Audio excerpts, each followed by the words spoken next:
কি কারণে আজকে নারীরাই সারা বিশ্বের অর্ধেক হচ্ছে নারী। এই নারীকে পিছনে রেখে এই জাতি কোনোদিন সামনের দিকে এগিয়ে যেতে পারবে না। সেটাকে মাথায় রেখে আমাদের নারী আন্দোলনের পুরুদা বেগম রোকেয়া আমাদের ভারতবর্ষে স্বাধীনতা আন্দোলনের যিনি জীবন দিয়েছেন, ঘর থেকে বের করে এনে রাস্তায় দাঁড় করিয়ে রাস্তায় তাদের সম্মুখ যুদ্ধে কিভাবে অবতীর্ণ হবে, কিভাবে নিজের পায়ে দাঁড়াবে, কিভাবে আত্মনির্ভরশীল হয়ে পরের উপর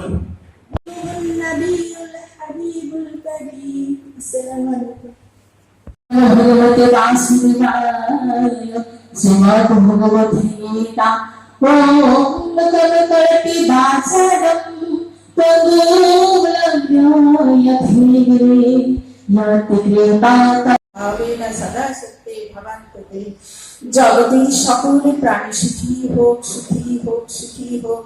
আজকের এই মহান নারী দিবসে আমাদের মাননীয় প্রধানমন্ত্রী মানবতার মা জননী পথে পথে ঘুরছে নারী, সইছে কত নির্যাতন বঙ্গ নারীগণ।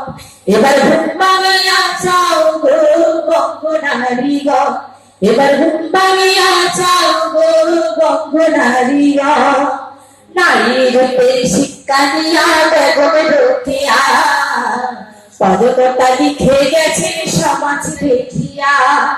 নারী রূপের শিক্ষা নিয়া বেগম রোকেয়া পদকটা লিখে। নারী রূপের প্রধান কথাই সমাজের কাণ্ড বঙ্গ নারীগণ, এবার ঘুম ভাঙিয়া চাও গো বঙ্গ নারীগণ, এবার ঘুম ভাঙিয়া চাও গো বঙ্গ নারীগণ। এখন আকাশে দেওয়ালে ভাঙছে নারী সময়ের সাথে, সকল কাজে চলছে তারা প্রগতির পথে।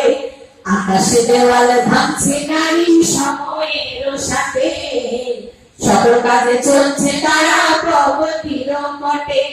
এই ডিজিটাল বাংলাদেশে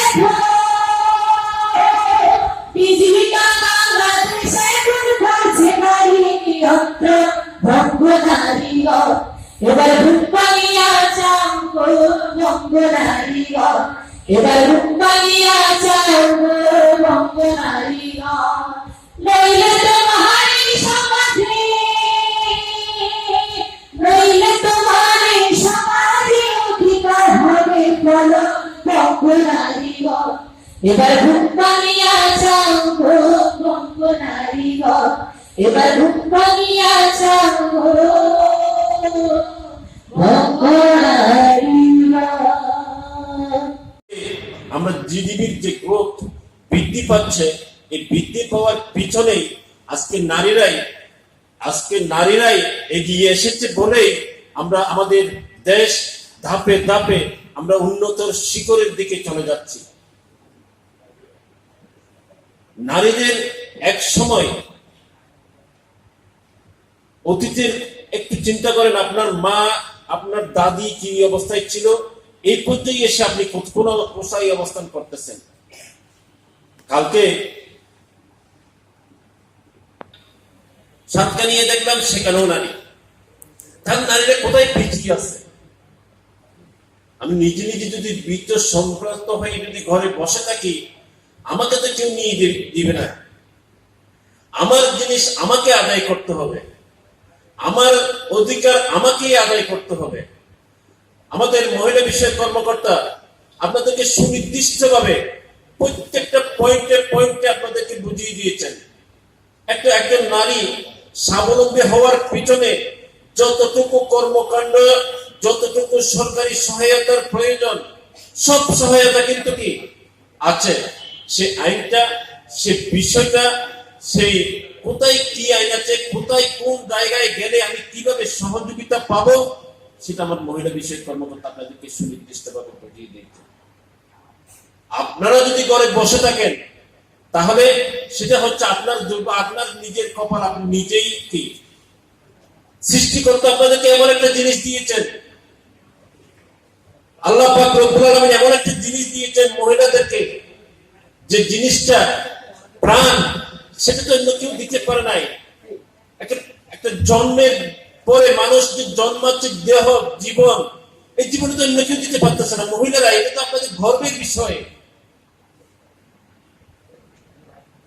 আপনারা যদি নিজে নিজে অনুতপ্ত হন, আপনারা নিজেই যদি ইফতিজিং এর শিকার হয়ে ঘরের মধ্যে বসে থাকেন, থানায় অভিযোগ না করেন, প্রশাসনকে না জানান, সেটা তো আপনারই ব্যর্থতা। সেই জন্য যার যার অবস্থান থেকে যার যার প্রত্যেককে সচেতন হতে হবে, প্রত্যেকের বিষয়ই জানতে হবে। মাননীয় প্রধানমন্ত্রী, আজকে মাননীয় স্পিকার, আমাদের শিক্ষামন্ত্রী, সবাই তো নারী নেতৃত্ব দিচ্ছে। নারীর জন্য সারা বাংলাদেশের যত কর্মকাণ্ড আছে প্রত্যেকটাতে কোটা সৃষ্টি করে নারীদেরকে অগ্রাধিকার দেওয়া হচ্ছে। পুলিশ বাহিনীতে বলেন, র্যাব বাহিনীতে বলেন, সেনাবাহিনীতে বলেন, প্রত্যেকটা বাহিনীতে আজকে মহিলারা চাকরি করতেছে। কালকে প্রোগ্রামে বক্তৃতা দিতে গেলাম আমি, আমাদের পুলিশ সুপার আসলে, সেখানেও দেখলাম যে পুলিশ মহিলারা কাজ করতেছে, পুলিশ মহিলারা সবকিছু সহযোগিতা করতেছে। এখন কোন ডিপার্টমেন্টে নাই নারীদের অধিকার? আমাদের একটা জিনিসই অবাক, সেটা হচ্ছে শহর অঞ্চলে মানে ব্যাপকভাবে যে মানুষ যেভাবে সচেতন, সেটা গ্রাম পর্যায়ে, গ্রামের অত্যন্ত প্রত্যন্ত অঞ্চলে আমাদের কিছু মানুষের মৌলিক দৃষ্টিভঙ্গির পরিবর্তন না হওয়ার কারণে এলাকার মানুষ কিন্তু অনেকাংশে পিছিয়ে আছে। এই পিছিয়ে থাকার কারণ, এই কারণটাকে চিহ্নিত করে আমাদেরকে সামনের দিকে এগিয়ে যেতে হলে আমাদের এই যে মাননীয় প্রধানমন্ত্রী, আমাদের বিশ্ব মানবতার জননেত্রী শেখ হাসিনা আজকে উনি ঘোষণা করেছেন, সেবা এবং জনগণের দোরগোড়ায় দিতে হবে, পৌঁছে দিতে হবে। সেবা যদি আমি জনগণের দোরগোড়ায় পৌঁছে দেওয়ার যে মানসিকতা নিয়ে উপজেলা প্রশাসনের, উপজেলার যতগুলো কর্মকর্তা কর্মচারীরা অতীতে যেভাবে চাকরি করেছেন, এখন কি সেই চাকরি তারা করতে পারতেছে? এখন কিন্তু সেই চাকরি এখন তারা করতে পারতেছে না। এখন তাদেরকে ফিল্ডে যেতে হচ্ছে। প্রত্যেক এলাকায় উঠান বৈঠক করে আমাদের কৃষি অফিসার প্রত্যেকটা মহল্লায় গিয়ে উঠান বৈঠক করে আপনি মহিলাদেরকে নিয়ে, কৃষকদেরকে নিয়ে আপনি কিভাবে অর্থনৈতিকভাবে স্বাবলম্বী হবেন, কিভাবে আপনি যে চারাটা রোপণ করলে কয় মাসে আপনি ফল পাবেন, এই চারার পিছনে আপনার কত টাকা খরচ হবে, এবং এটা ফল দেওয়ার পরে আপনি কত টাকা আপনার উন্নতি হবে। এই কৃষি অফিসার প্রত্যেকটা পাড়ায় যাচ্ছে, প্রত্যেকটা মহল্লায় যাচ্ছে, ওনার সহযোগীদেরকে প্রতিদিন মনিটরিং করতেছে। প্রাণী সম্পদ কর্মকর্তা প্রত্যেকটা প্রায় আমাদের প্রাণী ছাগল পালা থেকে আরম্ভ করে, গরু পালা থেকে আরম্ভ করে, যত ধরনের সার্বিক সহযোগিতার, যত ধরনের পরামর্শ দেওয়ার জন্য ওনারা মাঠ পর্যায়ে কাজ করতেছে। প্রত্যেকটা ডিপার্টমেন্ট কাজ করতেছে শুধু অর্থনৈতিক উন্নয়নের জন্য। এই অর্থনৈতিক উন্নয়নটা কে চেয়েছে? জাতির জনক বঙ্গবন্ধু শেখ মুজিবুর রহমান, জাতির জনক বঙ্গবন্ধু শেখ মুজিবুর রহমান, জাতির জনক। তাহলে সবচেয়ে ভালো একটা সময়। তো কোভিড পরিস্থিতিতে আমাদের মেয়েরাই সবচেয়ে বেশি ক্ষতিগ্রস্ত হচ্ছে। আবার আমাদের মেয়েরা, আমরা জানি যে আসলে তারা কিন্তু এখন কথা আমরা বলছি, আমাদের প্রধানমন্ত্রী বলেছেন যে আসলে এমন কোনো সেক্টর নাই যেখানে এখন মেয়েরা কাজ করছে না। সেনাবাহিনী থেকে শুরু করে পুলিশ বাহিনী, র্যাব বাহিনী বলেন, সব জায়গায় আমাদের মেয়েদের কিন্তু অবাধ প্রচার করছে। আমরা যদিও বলতেছি যে আমাদের নারী নেতৃত্ব দিচ্ছে আমাদের জননেত্রী মাননীয় প্রধানমন্ত্রী শেখ হাসিনা, আমাদের স্পিকার তিনিও আপনার নারী, অনেকগুলো মন্ত্রণালয়ের দায়িত্বে নিয়োজিত আপনার সচিব মন্ত্রী আছেন না। আমরা যদি শিক্ষামন্ত্রীর কথা বলি তাহলে নারীর কথা বলি। আমাদের অনেক জেলা প্রশাসক, পুলিশ সুপার, আমরা অনেক পিছিয়ে আছি, আমাদেরকে আপনি অনেক কাজ করতে হবে। এই যে আজকে আন্তর্জাতিক নারী দিবস, এই নারী দিবসে আমাদের আরেকটি সুখবর আছে যে আমাদের জননেত্রী শেখ হাসিনা যে আপনাদের কল্যাণে নিরলসভাবে যে কাজ করছেন তার স্বীকৃতি কিন্তু উনি পেয়েছেন। আমরা যদি একটু কমনওয়েলথ, যে আপনার একটি সংস্থা আছে কমনওয়েলথ, বলতে প্রায় 54টি দেশ আছে, সেই দেশের মধ্যে আপনার 54টি দেশের মধ্যে 3জন যে নেতৃত্ব দানকারী আপনার রাষ্ট্রনায়ককে চিহ্নিত করা হয়েছে। এর মধ্যে আমাদের মাননীয় প্রধানমন্ত্রী শেখ হাসিনা 3জনের মধ্যে আছে। তো এটি কিন্তু আমাদের শুধুমাত্র বাংলাদেশের জন্য আপনার গৌরবের নয়, এটি আমাদের যারা আমরা নারীরা আছে তাদের সকলের জন্যই কিন্তু এটি আপনার গৌরব। আজকে নারী দিবসের এই দিনে যদি আসলে কথা বলতে হয়, তাহলে আমরা বলবো যে আমাদের যারা নারীরা আছেন তাদের কিন্তু একটা গৌরবোজ্জ্বল একটা ইতিহাস কিন্তু আছে। সেটা যদি আমরা একটু চিন্তা করি যে আসলে ব্রিটিশ বিরোধী আন্দোলন, সেই আপনার আমরা বলেছি যে আমরা ব্রিটিশদের আপনার শাসন এবং শোষণে ছিলাম প্রায় 200 বছর। সেই ব্রিটিশ বিরোধী আন্দোলনে আপনার আমাদের এই নারীরা কিন্তু বিভিন্ন নেতৃত্ব দিয়েছে। আমরা পৃথিবীর কথা, ওয়াদের কথা শুনেছি, আমরা আমাদের নারী জাগরণের অগ্রদূত রোকেয়ার এবং রোকেয়া সাখাওয়াতের কথা আমরা শুনেছি। তারা কিন্তু আপনার সেই ব্রিটিশ বিরোধী আন্দোলন থেকে কিন্তু আমাদের বাংলাদেশে যে আজকে আমরা স্বাধীন হয়েছি।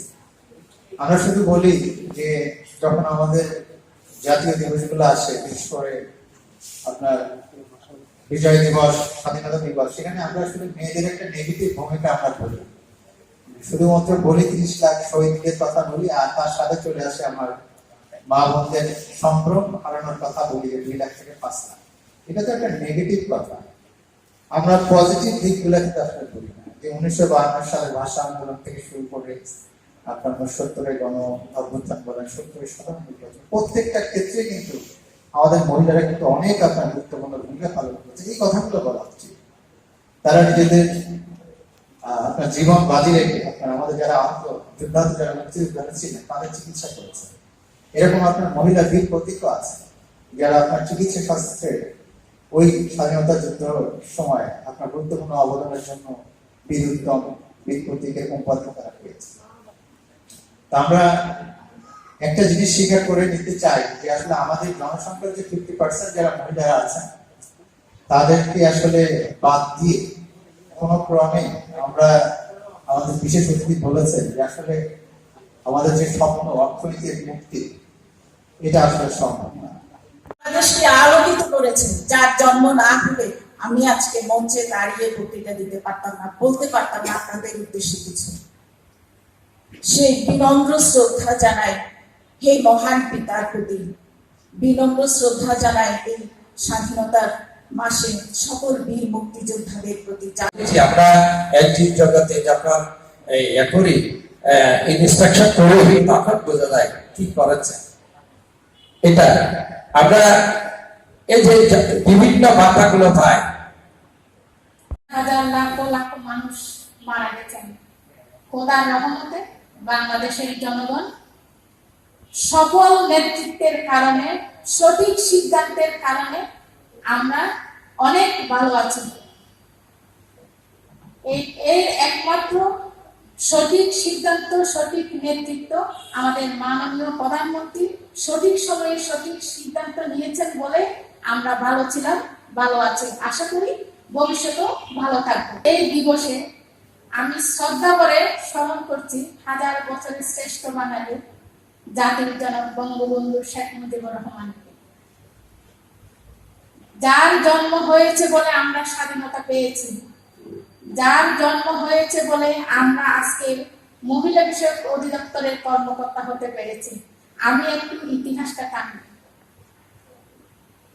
1972 সালে যখন বাংলাদেশ স্বাধীনতা যুদ্ধের পরে প্রধানমন্ত্রী আমাদের বঙ্গবন্ধু শেখ মুজিবুর রহমান, জাতির পিতা, উনি চিন্তা করলেন এই যে 2 লক্ষ মা বোনের ইজ্জত স্বাধীনতা সংগ্রামে যে নষ্ট হয়েছে, অনেক নারী ক্ষতিগ্রস্ত হয়েছে, এদেরকে কি করা যায়। উনি 1972 সালের 18 ফেব্রুয়ারি বাংলাদেশ নারী কল্যাণ পুনর্বাসন বোর্ড গঠন করলেন এবং এই বোর্ড গঠন করে ওখানে নির্যাতিত এবং ক্ষতিগ্রস্ত নারীদের সহায়তা করলেন।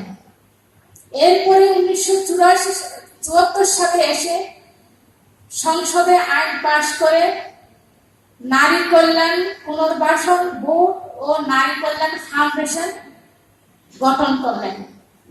এই নারী কল্যাণ বোর্ড ও নারী কল্যাণ ফাউন্ডেশন ধাপে ধাপে অনেক ধাপ পেরিয়ে আজকে মহিলা বিষয়ক অধিদপ্তরে পরিণত হয়েছে।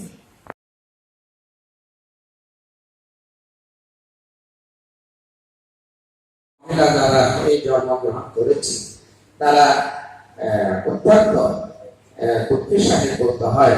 সব সময় যে সব পুরুষেরা ভালো তা না, সব পরিবারের প্রধানরা ভালো তা না, সব সমাজের মানুষেরা বেশি ভালো তা না।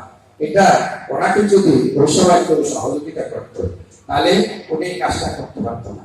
তা আমি আর বেশি কিছু অনেক আমাদের চেয়ারম্যান মহোদয় অনেক ব্যস্ততার মধ্যে সময় দিয়েছেন, আমি দীর্ঘায়িত না করে আমি পরবর্তী বক্তার বক্তব্য শোনার জন্য সবাইকে অনুরোধ জানিয়ে আমার বক্তব্য এখানে শেষ করছি। ধন্যবাদ সবাইকে, সবাইকে ধন্যবাদ।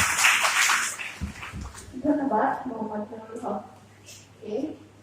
এবারে বিশেষ অতিথির বক্তব্য নিয়ে আসছেন সঞ্চিতা বড়ুয়া, দপ্তর সম্পাদক, দক্ষিণ জেলা মহিলা আওয়ামী লীগ ও জাতীয় মহিলা সংস্থার সদস্য, চট্টগ্রাম জেলা। কর্মকর্তার কার্যালয় থেকে বাকি যারা সনদপত্র গ্রহণ করতে পারেনি তারা সবাই সনদপত্র গ্রহণ করবে মহিলা বিষয়ক কর্মকর্তার কার্যালয় হতে।